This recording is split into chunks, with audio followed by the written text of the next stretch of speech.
Mortal Kombat. A game that I've been playing since I was a wee lad. In fact, one of the first games I ever owned was Mortal Kombat 3 for the Super Nintendo, because my parents were not great parents. This means I've quite literally had my entire life to consume Mortal Kombat products. Games, television shows, movies, comics, what have you. If they made it, I had it. And with each iteration came a new and complex and over-the-top lore, and everything intermingled and changed and whatever, and it was a mess. It's always been a mess. So in my last video I had a very simple question. If I took all that away, and I stripped Mortal Kombat 1 from 1992 down to its bare roots, just the game, would I be able to tell what was happening in the story? And I think we came to a conclusion, and that was, kinda. We can kinda get the roots of it, we can get a lot of good characterization, and we can kinda decipher what's supposed to be happening. And today we're gonna do the exact same thing, but with Mortal Kombat 2. So if you missed the first part, I very highly recommend that you go and watch it here. But, for the sake of the video, we're gonna go over everything I did in that video very quickly right now.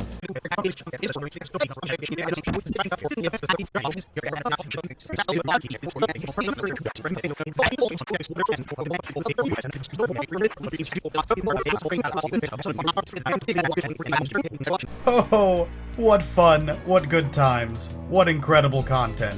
Now that you understand exactly what we're talking about and everything that's preceded it, let's move on to part 2 of our series.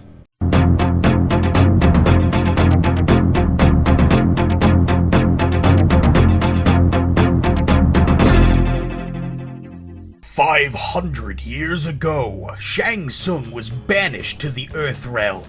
With the aid of Goro, he was to unbalance the Furies and doom the planet to a chaotic existence. By seizing control of the Shaolin tournament, he tried to tip the scales of order towards chaos. Only 7 warriors survived the battles, and Shang Tsung's scheme would come to a violent end at the hands of Liu Kang. Facing execution for his failure and the apparent death of Goro, Shang Tsung convinces Shao Kahn to grant him a second chance. Shang Tsung's new plan is to lure his enemies to compete in the Outworld, where they will meet certain death by Shao Kahn himself." Okay, so from the beginning of Mortal Kombat 2, we can learn a couple things. We know that we have a new character. His name is Shao Kahn. He is, Shang Tsung's boss, I guess? His supervisor in his department? We don't really know.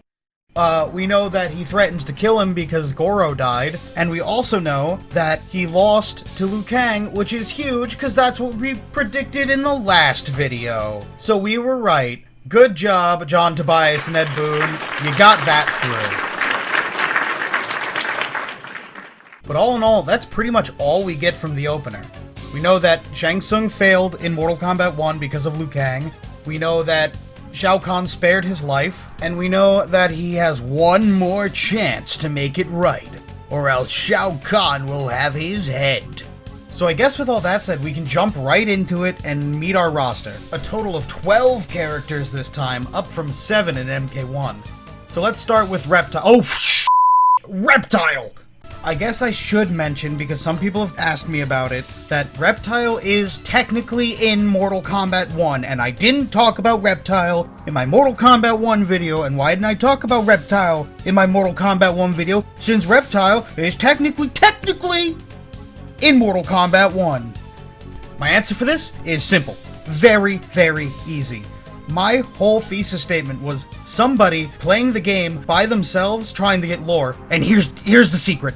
Nobody in their right mind, playing alone, would ever f***ing find Reptile in MK1. They just wouldn't. Do you even know what you have to do to find Reptile in MK1? Let's go over it. Let's go over it real quick. Okay, so first, you have to be playing alone against the CPUs. Okay, that's fine. We already established that's what we're doing. Secondly, you have to be on the pit stage. The only way you would know that is if you get the small percentage chance of Reptile showing up at the beginning of the pit stage to give you an elaborate clue that means nothing in context. The only hint that you have to be on the pit stage to fight Reptile is that. The fact that he shows up sometimes. Next, you have to see the silhouettes flying past the moon in the background at some point during the fight. If the silhouettes don't fly past the moon, it's not happening. Fourth, you have to get a double flawless. You cannot take any damage, which wouldn't be the worst, except, you also cannot block at all during the fight, or else you will not fight Reptile. And finally, you have to finish the fight with your fatality. If you do the stage fatality, it does not count. So, why didn't I talk about Reptile? Because the idea of somebody casually playing the game to try to explore the lore, fighting Reptile, is goddamn shenanigans. Anyway, where were we? That's right, Reptile. Reptile's here now. There's also some other familiar faces. There's Liu Kang, of course. And then we have Johnny Cage, Sub-Zero, Scorpion, and Raiden all coming back into the cut. We also have Shang Tsung returning as a playable character, except he's looking a little different. He's looking pretty good for his age, I gotta say. And for our new combatants, we've got Katana, Mileena, Jax, Baraka, and Kung Lao? That name's familiar. We know a Kung Lao. We know that name. Ain't that there the monk that got killed by Goro? Why is he here? Well, to answer that question, and hopefully many more, we're going to be diving straight into the character bios, and I think I want to start with the characters from the previous game, to see if we can link the two worlds together. After winning the Shaolin tournament from Shang Tsung's clutches, Kang returns to his temples. He discovers his sacred home in ruins, his Shaolin brothers killed in a vicious battle with the horde of Outworld warriors. Now he travels into the Dark Realm to seek revenge. So a lot of this is already stuff we assumed. Liu Kang killed Goro, Liu Kang beat Shang Tsung's ass in MK1 and won the tournament.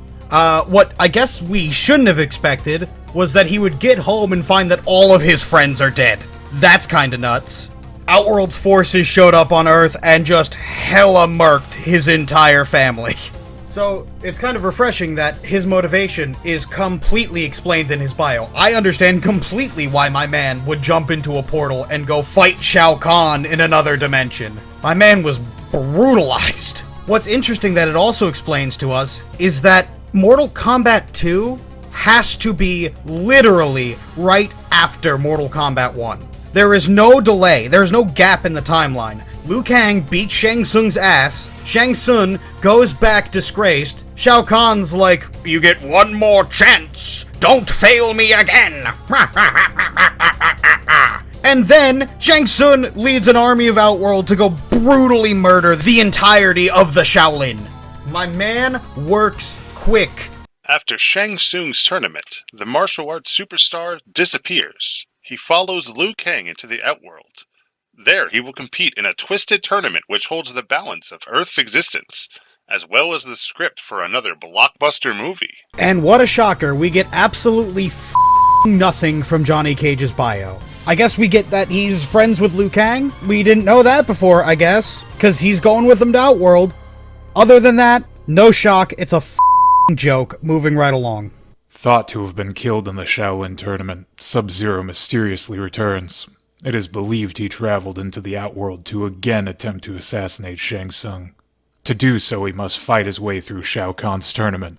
Okay, so Sub-Zero's bio pretty much only exists to retcon a whole bunch of stuff. He didn't die, he didn't get killed by Scorpion, he didn't kill Shang Tsung.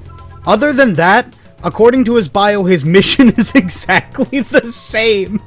He failed to kill Shang Tsung on Earth, so literally like 20 minutes after the tournament ended, he hopped into a portal. Now he's in a different dimension, still trying to kill Shang Tsung. My man is chasing the bag so hard, it's crazy. The Hellspawn Spectre rises from the pits. After learning of Sub-Zero's return, he again stalks the ninja assassin, following him into the dark realm of Outworld, where he continues his own unholy mission. Subsequently, Scorpion also is on the same exact mission, just in a different place. That's the only thing we get out of him. They really did not have much for our favorite ninjas to do. They were just kind of like, well, Here they are. Watching events unfold from high above, the Thunder God realizes the grim intentions of Shao Kahn. After warning the remaining members of the Shaolin tournament, Raiden soon disappears. He is believed to have ventured into the Outworld alone. This one is just kind of baffling. This one makes no sense to me whatsoever. Why would Raiden give a shit about Shao Kahn hosting a tournament in Outworld? Raiden only came to the first Mortal Kombat tournament because Shang Tsung personally went and begged him to. And then in his ending, he found it so boring and the people so annoying that he destroyed the world about it. But suddenly he's like, my friends, heed my warning. This tournament will be dangerous. I'm off to risk my life for the Earth. Why would he give a Why in the world would Raiden give a single about what's going on in Outworld? And it's not explained or anything. It's just, that's his bio. His bio is he cares now. And, you know, maybe he's got a little heart of gold. After losing control of the Shaolin tournament, Tsung promises his ruler Shao Kahn to shape events that will lure the Earth Warriors to compete in his own contest. Convinced of this plan, Shao Kahn restores Tsung's youth and allows him to live.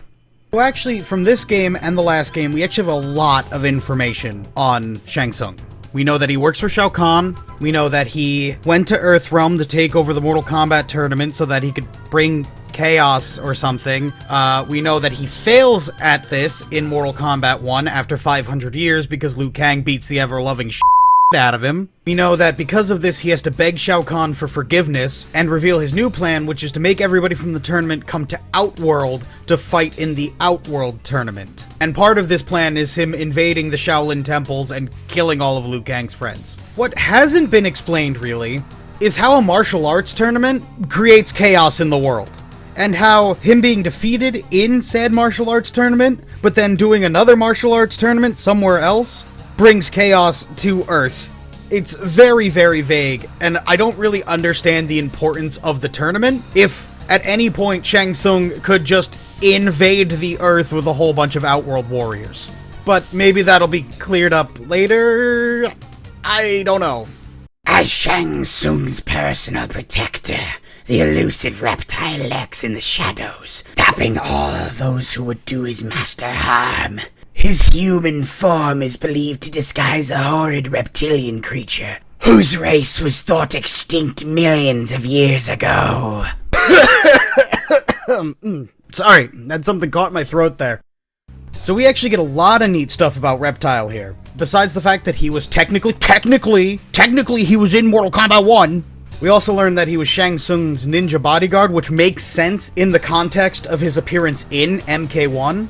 But more importantly and more interestingly, I think, Reptile's a big lizard man. Not only is he a big lizard man, he's implied to be the last remaining member of his entire race. Something that not only makes him a little bit more interesting and almost sympathetic immediately, but also differentiates him enough from the other two ninjas, which he is just a color palette swap of. And with that said, we are done with the bios for all the characters that were technically in Mortal Kombat 1. You doing okay? You doing alright so far? You still with me? You need to take a little break, maybe pause the video, get a little glass of water, and continue on. Maybe while you're doing that, if you like the content, maybe you could take a little quick second just to hit the like and subscribe button. I'm almost to 1,000 subscribers, which, since I started the year at barely 200, is huge for me, and I do appreciate all the love and support. These videos take a lot of time and effort to make, and I do really enjoy making them, and I do really enjoy feedback from the community and the discussions with the community. So if you want to be part of that community, you know, hit the buttons. Do it. Alright, well, let's move on to our new characters. Her beauty hides her true role as personal assassin for Shao Kahn. Seen talking to an Earthrealm warrior, her motives have come under suspicion by her twin sister Mileena, but only Kitana knows her true intentions. Okay, so Kitana's pretty straightforward. We don't get a lot, but we do get is pretty cool. We know that she's an assassin for Shao Kahn. We know that maybe, just maybe, she's planning to betray Shao Kahn because she's been seen talking to Earthrealmers. Ugh. And we also know that Mileena is her sister. It's just a shame that we have no idea who the this Mileena is. Serving as an assassin along with her twin sister Katana, Mileena's dazzling appearance conceals her hideous intentions. At Shao Kahn's request, she is asked to watch for her twin's suspected dissension. She must put a stop to it at any cost. Yeah, okay. That makes sense. Mileena's bio is almost frustrating, because it does not tell us a single thing that Katana's did not. Mileena is an assassin for Shao Kahn. Mileena and Katana are sisters. Katana might be a traitor. Mileena's bio tells me more about Katana than it does Mileena, and that's a little rough. A former Shaolin monk and member of the White Lotus Society, he is the last descendant of the great Kung Lao, who was defeated by Goro 500 years ago. Realizing the danger of the Outworld menace, he joins Liu Kang in entering Shao Kahn's contest. I guess let's first and foremost nip this right in the bud. Liu Kang's bio said that all the Shaolin monks were dead. Kung Lao is a Shaolin monk, he is alive. So all the monks are dead, except Kung Lao, which we are now learning in Kung Lao's bio. So, just a slight retcon. What we get to know about Kung Lao, other than him being a Shaolin monk and a White Lotus and whatever, is that he is the descendant of Kung Lao. The man mentioned, but not present in the first game, who Goro killed the absolute shit out of before the game even started. Past that, we don't really get anything else about Kung Lao. There's not really much to dwell on here. His real name is Major Jackson Briggs, leader of a top U.S. Special Forces unit. After receiving a distress signal from Lieutenant Sonya Blade, Jax embarks on a rescue mission, one that leads him into a ghastly world where he believes that Sonya is still alive. Jax is kind of funny to me in his bio alone, because he's essentially what feels like John Tobias and Ed Boon going, we already have two ladies in this game, but we need a way to explain why Sonya isn't here. So they just made Sonya, but if Sonya was a man. And then they were like, well, it doesn't really explain why Sonya's still not here. And then they go, oh, well, because she's a damsel in distress, and she got kidnapped by the Outworld, I guess? Why? I don't know. Here's Jax. And that's like his entire character. That's pretty much all we get from his bio. And I'm so willing to bet, and you can believe me or not, but I haven't played Mortal Kombat 2 in so long, so I don't remember what his ending is. But I am willing to bet that when I go back to play Jax's story and look at his ending, it's going to be, he saves Sonya. The end. We're predicting that now. We'll circle back to it later. He led the attack against Liu Kang's Shaolin Temple. Baraka belongs to a nomadic race of mutants living in the wastelands of the Outworld. His fighting skills gained the attention of Shao Kahn, who recruited him into his army. Alright, you know what? All things considered, I think we get more information about Baraka than we do any other of the new characters. Not only do we know that Baraka led the attack on the Shaolin as, I guess, a general in Shao Kahn's army, but also he's part of a race of nomadic mutants. And mutants is an interesting word to use, and I don't know if it's meant to be or not, but mutants implies that they were once human or whatever is like the race of Outworld, and then that somewhere along the line something happened that changed their whole physiology. And you know what? That's pretty cool. That's pretty neat, actually. And so our stage is set. We know all of our players. They're all on the board. All we have to do is put them in their place. Oh, also, this is Kintaro.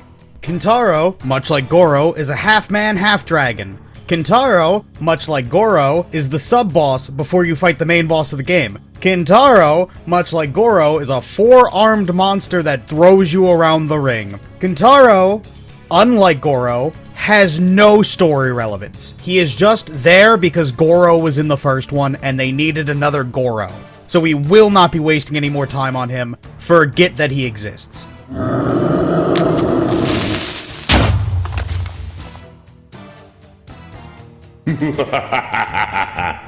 Okay, so now we can start getting into all the character endings and start putting this story together.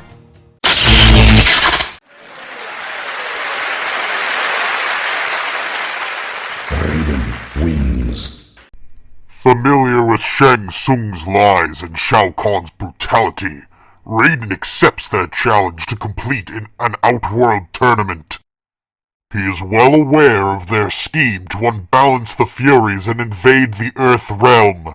Raiden vows to use all his might to end their treachery. Winning the tournament, Raiden destroys Shao Kahn and all of his minions. He also destroys the dimensional gates, which would have been their passageway to the Earth realm.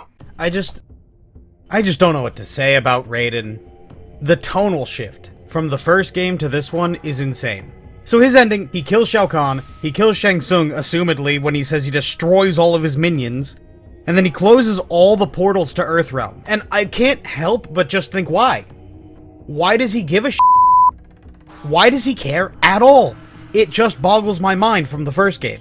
He's the protector of Earth now. I guess Raiden's just had a change of heart. He got visited by 3 ghosts on Christmas Eve, and now he's the sweetest man in the world. I don't know. That's what we get. Moving right along.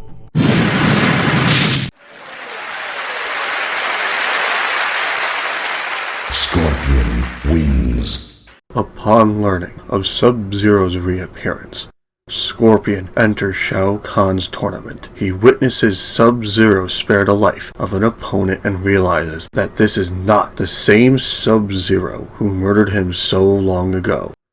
He lets the ninja live and goes on to defeat the Outworlders in their unholy contest. With the defeat of Shao Kahn, Scorpion discovers a new purpose for his existence.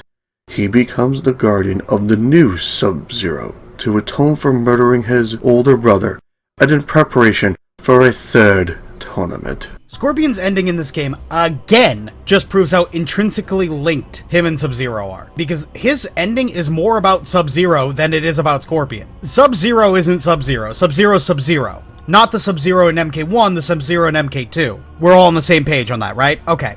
So, the only real bit of this that we get about Scorpion is that Scorpion is now vowed to protect Sub-Zero, but not Sub-Zero Sub-Zero, Sub-Zero Sub-Zero from MK2, not Sub-Zero, the Sub-Zero from MK1.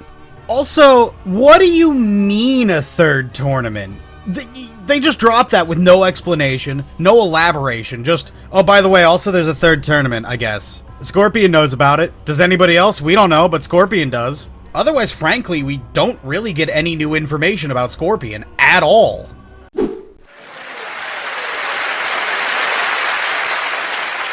Sub-Zero wins. When Sub-Zero failed to return from the Shaolin tournament and rumor of Shang Tsung's survival reached the Lin Kuei clan, they immediately sent another assassin to complete the task.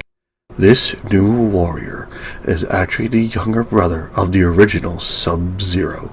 He enters the Outworld contest and accomplishes his task. He learns of Scorpion's foul vendetta against his brother, but will never know why his life was spared. Perhaps a 3rd tournament is in his future. So, shock of shocks, Sub-Zero's ending gives us exactly the same information that Scorpion's did. Scorpion is Sub-Zero's new guardian. Sub-Zero isn't Sub-Zero, he's instead Sub-Zero's brother, Sub-Zero. And I guess there's gonna be a 3rd tournament that only Scorpion and Sub-Zero know about, somehow. Those were $500 sunglasses, asshole. Johnny Cage wins. After disappearing from the set of his latest movie, Cage finally resurfaces. He used all of his knowledge and experiences as a fighter to end the Outworld menace. Now heralded as a true hero, Cage receives the respect he rightfully deserves. He also gets his inspiration for the sequel to his blockbuster movie, Mortal Kombat. Mortal Kombat 2 is released and quickly becomes the greatest motion picture event of all time. Cage realizes that Mortal Kombat 3 is inevitable.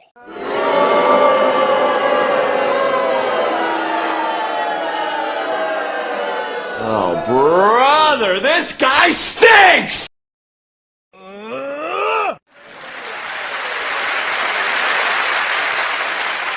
Jax wins. Jax finds Sonya held captive alongside their archenemy Kano, Her only chance of escape is by Jax entering Shao Kahn's contest. With fierce determination, he catches the Outworld warriors off guard and wins the tournament, bringing Shao Kahn's rule to a crashing halt. During the chaos that follows, Jax and Sonya escape through the dimensional gate from which they entered. Kano once again eludes capture, but Jax and Sonya know they will cross paths with him in the future. Also, why does Sonya look like a vampire? So I don't remember what his ending is, but I am willing to bet that when I go back to play Jax's story and look at his ending, it's going to be, he saves Sonya. The end. We're predicting that now, we'll circle back to it later. Circle meet back, because here we are. Jax wins the tournament, Jax beats Shao Kahn, Jax saves Sonya, the end. Happily ever after. But honestly, I'd be remiss if I didn't take this opportunity to talk about what the hell they're doing with Sonya. Let's talk about Sonya and the sad state of her. So in MK1, Sonya gets kidnapped by Shang Tsung, forced to compete in a tournament, and escapes. But doesn't really escape, because literally 30 seconds later, she's taken prisoner by Shao Kahn and has to wait for Jax to save her. She is just a prisoner all the time. It's her whole character. And if I could slip on my, feminist hat just a little bit, I think that's just a little problematic. To have a character who's the only woman from your last game, whose entire character is, oh, I'm a badass fighter, I'm so cool, I'm this army chick, oh, I got kidnapped. Don't worry, I can fight myself to freedom, oh, I got kidnapped. I hope in the next game that she doesn't get kidnapped.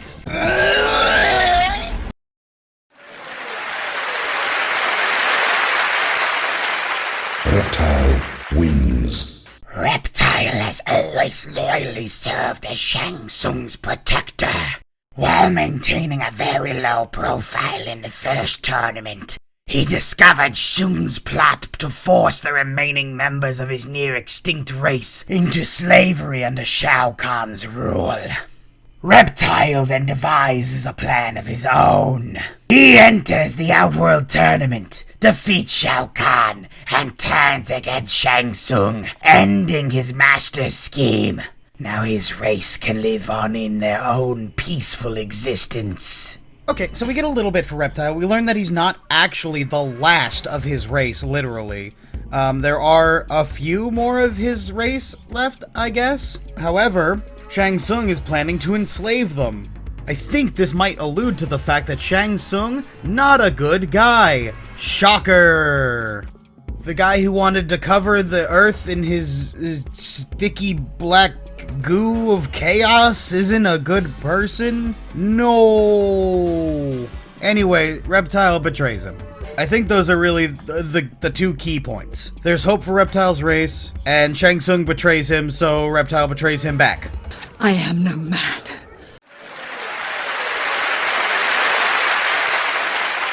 Kitana wins. Through her years of working as an assassin, Kitana has learned many secrets, especially about her own past. She finds that Mileena is not her twin, but a grotesque clone created by Shang Tsung. She learns that her parents were former rulers of the Outworld, overthrown by Shao Kahn. Determined to take back what is rightfully hers, she must defeat Kahn himself. She does so by entering the tournament. She retakes her parents' castle and restores the Outworld back into a realm of nobility.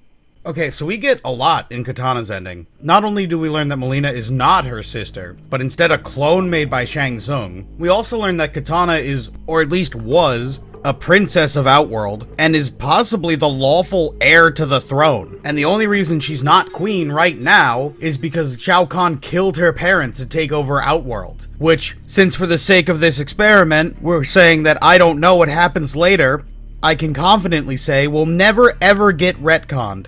Especially not by the very next game. And then it definitely won't get retconned again a couple games later. But also, it's just nice that she has personal stakes, and that there's a reason she'd betray Outworld for the Earthrealmers. Because if the end goal is unseating Kahn and getting her throne back, then obviously she's gonna work with the Earthrealmers to depose Kahn. I like Kitana's story a lot. I wish they gave us more in her bio, and we didn't have to wait till her ending to actually learn what her motivations are. Woman, you scare the crap out of me.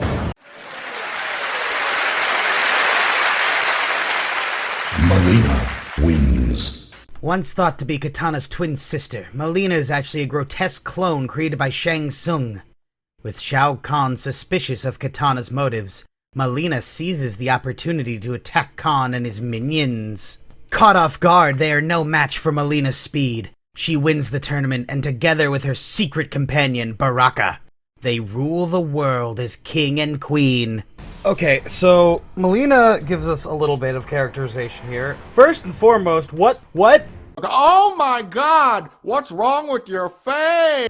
I think the fact that she has big, sharp, pointy teeth, and also, I guess her and Baraka is an allusion to the fact that maybe she's part of the mutant people that Baraka comes from.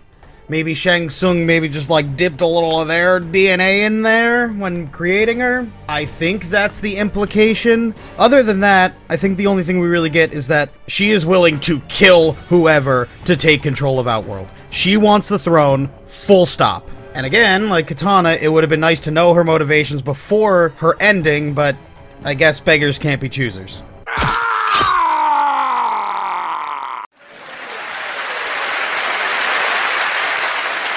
Baraka wins. Known for his unpredictable actions and wild fits of anger, Baraka goes on a rampage. After defeating the Earth Warriors, he attacks Shang Tsung, Kintaro, and finally Shao Kahn himself. After defeating Shao Kahn, Baraka's race of mutants arise from the wastelands and rebel against what is left of Khan's army. They eventually win, and the Outworld comes under the rule of King Baraka. So, Baraka's ending's a little disappointing. I think Baraka had so much potential to be cool. I think the idea of a mutated race of Outworlders is so cool, and it has, like, inherent political implications, because something must have happened to mutated them. And then Ed Boon and John Tobias go, actually no, it just means they're basically wild animals that attack indiscriminately when they go into a rage. Baraka's essentially just a rabid dog, and that makes him inherently boring. Also, much like Raiden's ending in MK1, I can't take the rest of it seriously. I can't even consider it as being part of the actual canon. Because obviously, Baraka does not kill everyone in the game and then become king of the world. Obviously, they're not going to make another game, which has already been alluded to in this game, where every character from this game is dead except Baraka. That's not going to happen, so the rest of his ending just has to be discounted. Honestly, a shame.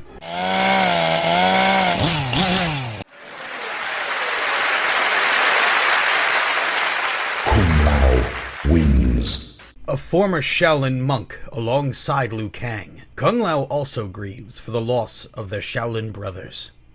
He realizes that his ultimate fate lies within the dark realm of the Outworld. He defeats his Outworld opponents until he emerges the supreme champion. With his strength and spirit in complete alignment, he finally avenges the death of his great ancestor. Although his greatest challenges lie ahead.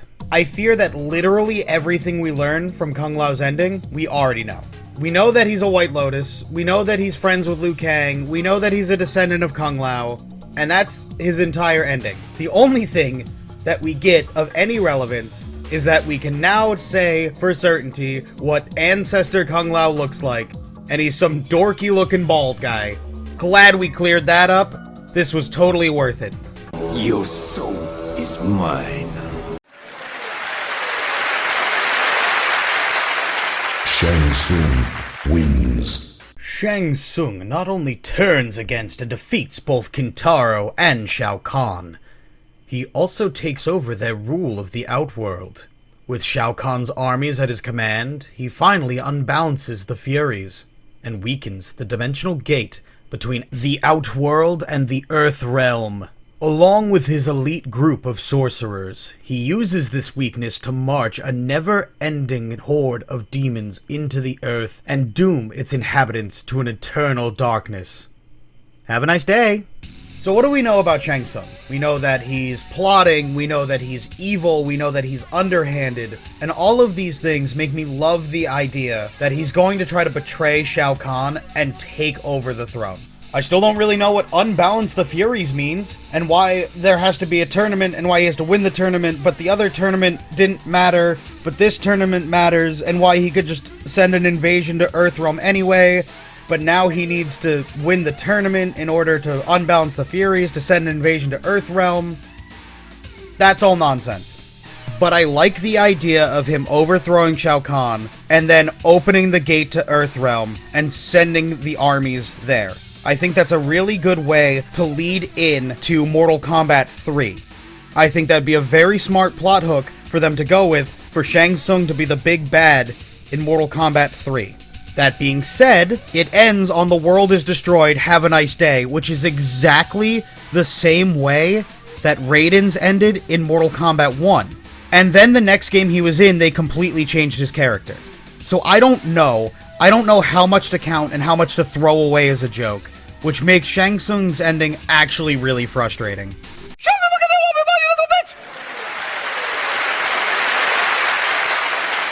Liu Kang wins.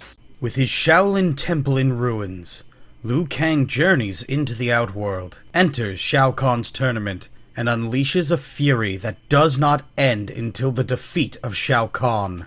Liu Kang then returns to the seclusion of his Shaolin Temple. He pays his respects to his lost brothers, and finally realizes that the events which have taken place were all fulfillment of his destiny. So, Liu Kang's ending is all sorts of disappointing. He's kind of fronted to be the main character of Mortal Kombat 1, right? Like, he's the one who wins the tournament. He's the one that has the most connection to the plot. And in this one, it's like, he was the last ending that they wrote, and they were like out of time, and they were like, I don't know. Liu Kang goes to tournament. Liu Kang wins. The end. And it's so disappointing that, like, there's nothing there. We learn nothing about Liu Kang that we didn't know already. Other than, I guess, that he's kind of a prick. Like, Liu, what do you mean? Oh, their deaths were part of my destiny. Like, I guess, but Jesus, dude. I thought they were, like, your friends. Okay, now that's everyone.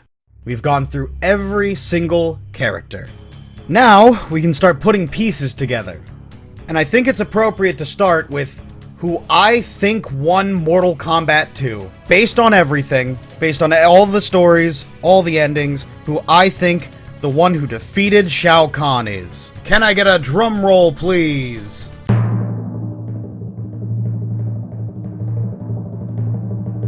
It's Kung Lao!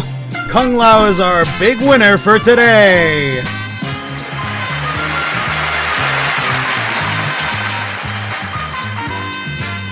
My reasons for thinking Kung Lao is the winner are essentially the same as the reasons I thought Liu Kang was in the first one. He's got the most plot-relevant story, he's the most connected to what's going on, and victory for him would be the best, character-wise. He is redeeming his ancestor, who we were introduced to last game before we even knew who he was. I think it's just thematically a much better fit, as opposed to Liu Kang, whose ending is, he did it, great job, thanks for your money, signed Ed Boon. But certainly, even with that resolved, it leaves us with a lot of questions and a lot of stones to unturn. So, if you will, join me as I recant you with my thoughts on what the story of Mortal Kombat 2 would encompass. First things first, we know for a fact that Liu Kang beat Shang Tsung in the tournament depicted in Mortal Kombat 1.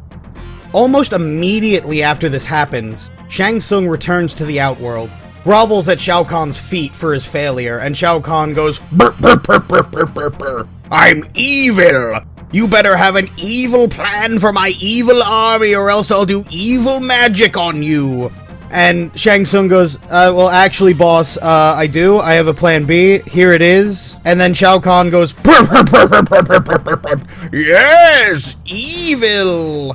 And then restores Shang Tsung's power and makes him young again somehow for some reason.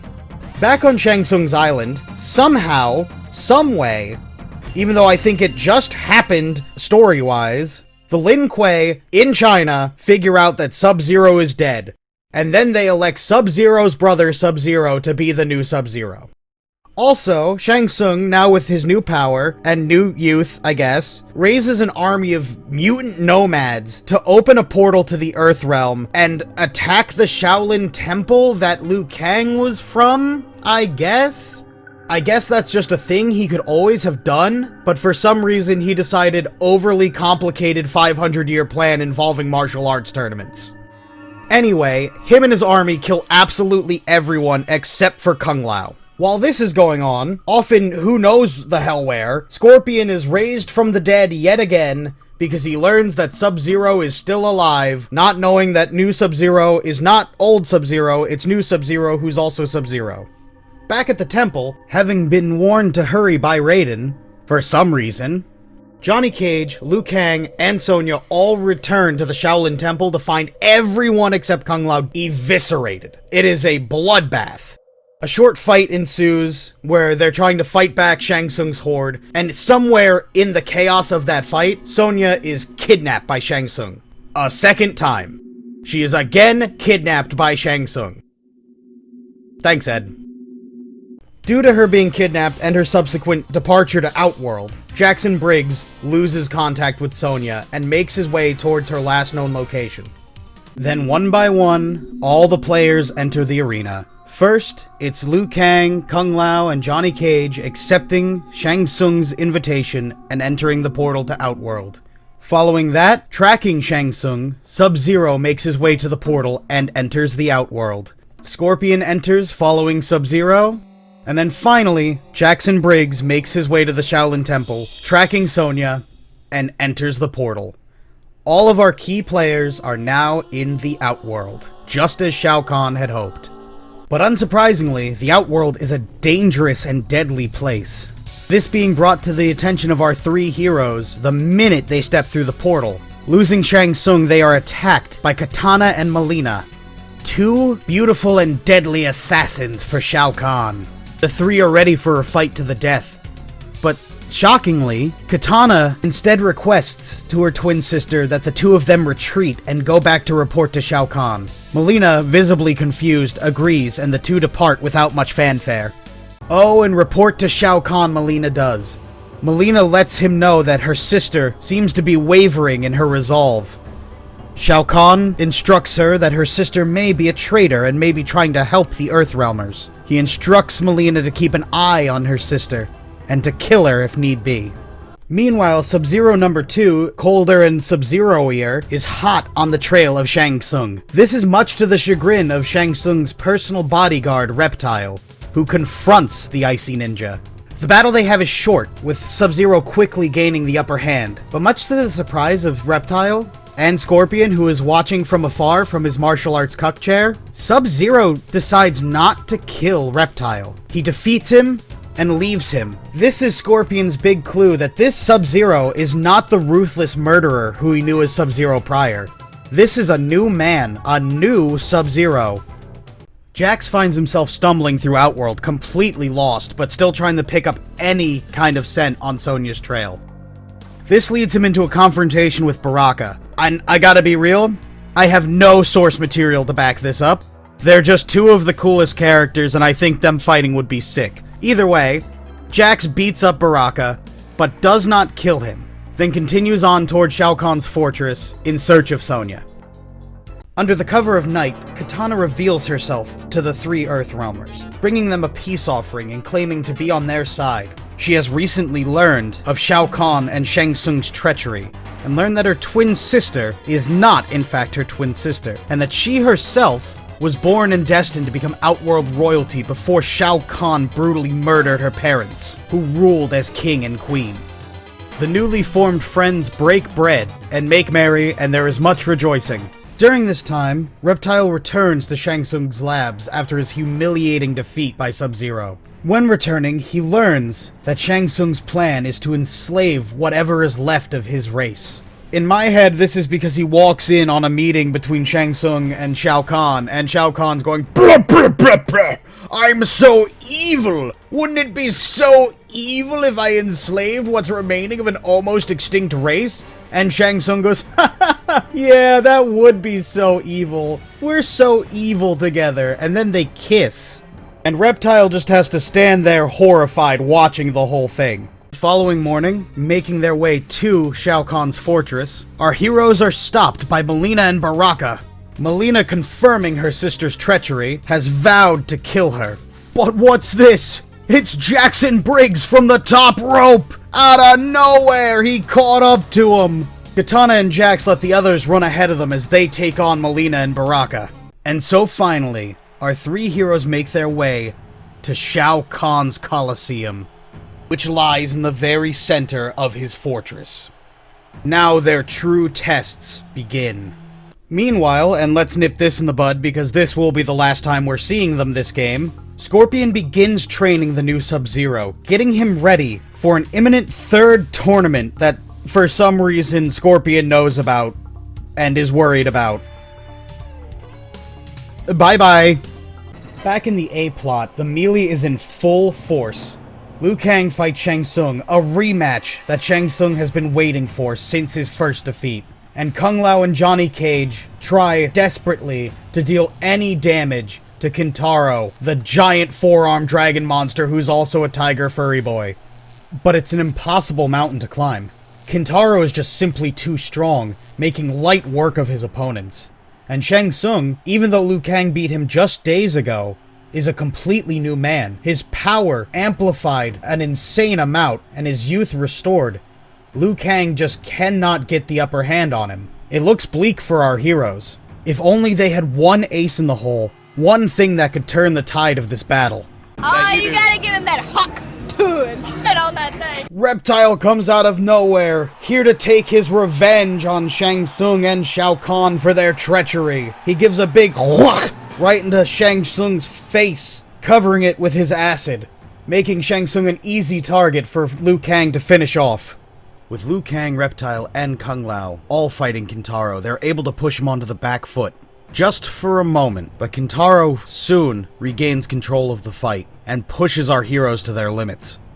Things are looking like a stalemate at best, but then another miracle happens in the form of someone who's been hiding in the sidelines this entire time. Raiden finally makes his entrance, taking down the half-man, half-dragon, half-fuzzy little kitty boy. This leaves our battered and wounded Shaolin warriors with only one opponent left. Shao Kahn rises from his throne and begins the final Mortal Kombat. The combat starts in earnest, and it becomes very apparent very quickly that Shao Kahn is like no one they've fought before. He is much stronger, much more intense, and it's very clear right from the offset that he is only playing with them. But Shao Kahn gets bored very quickly, and he moves in for the kill on Liu Kang. And right in that moment, something clicks in Kung Lao. Call it intuition, call it a communication with his ancestors, call it Deus Ex Machina bullshit. But something clicks in Kung Lao. He's able to not only save Liu Kang, but also very quickly put Shao Kahn on the back foot. This does not make it an easy win for Kung Lao. The two titans clash blows, one hit after the other. Who's in the lead up for dispute with each second, as sweat and blood cover the arena. After a brutal and long slugfest, finally, Kung Lao is able to take the upper hand and put down Shao Kahn. With the tyrant defeated at Kung Lao's hands, everything begins to resolve. Katana, back from her fight with Melina, which was in the B-plot off-screen, takes the throne of the Outworld, a new dawn for a chaotic realm. Her first act as Empress is imprisoning Khan, Shang Tsung, and Melina. While this is going on, Jax rescues Sonya and takes Kano as prisoner. Then, saying their goodbyes, Raiden takes all the Earthrealmers home. Finally, securing peace and victory for their realm, the Earthrealmers no longer have to fear Outworld under its new, fair rule. Oh yeah, also Kano escapes at some point. And that's it. That's all. That's the story of Mortal Kombat 2. This one, admittedly, is held together with a lot more hope, goodwill, and duct tape, because there's a lot more pieces in this story than there were in MK1. But I still think that we were able to pull things together to make a pretty coherent story. So if you've made it this far into the video, I really want to thank you so much. I know this one was a little bit longer. There's a lot more to cover, but I did have a lot of fun making this, even though it took me way longer than the first one. And I'd love to continue making content like this, so if you liked the video and you're still here, please subscribe. It would mean so very much to me. You can also check out the Cardboard Nation Discord. Link for that is in the description. We have a great community if you want to talk video games, fighting games, whatever. Also, all the people that helped me record for this video also came straight from the Cardboard Nation Discord. So if you want to be part of the videos, that's a very real possibility if you join the community. Hope to see you there. And thank you so much for watching. I will see y'all in part 3 where I take on Ultimate MK3. God, it's gonna take me forever.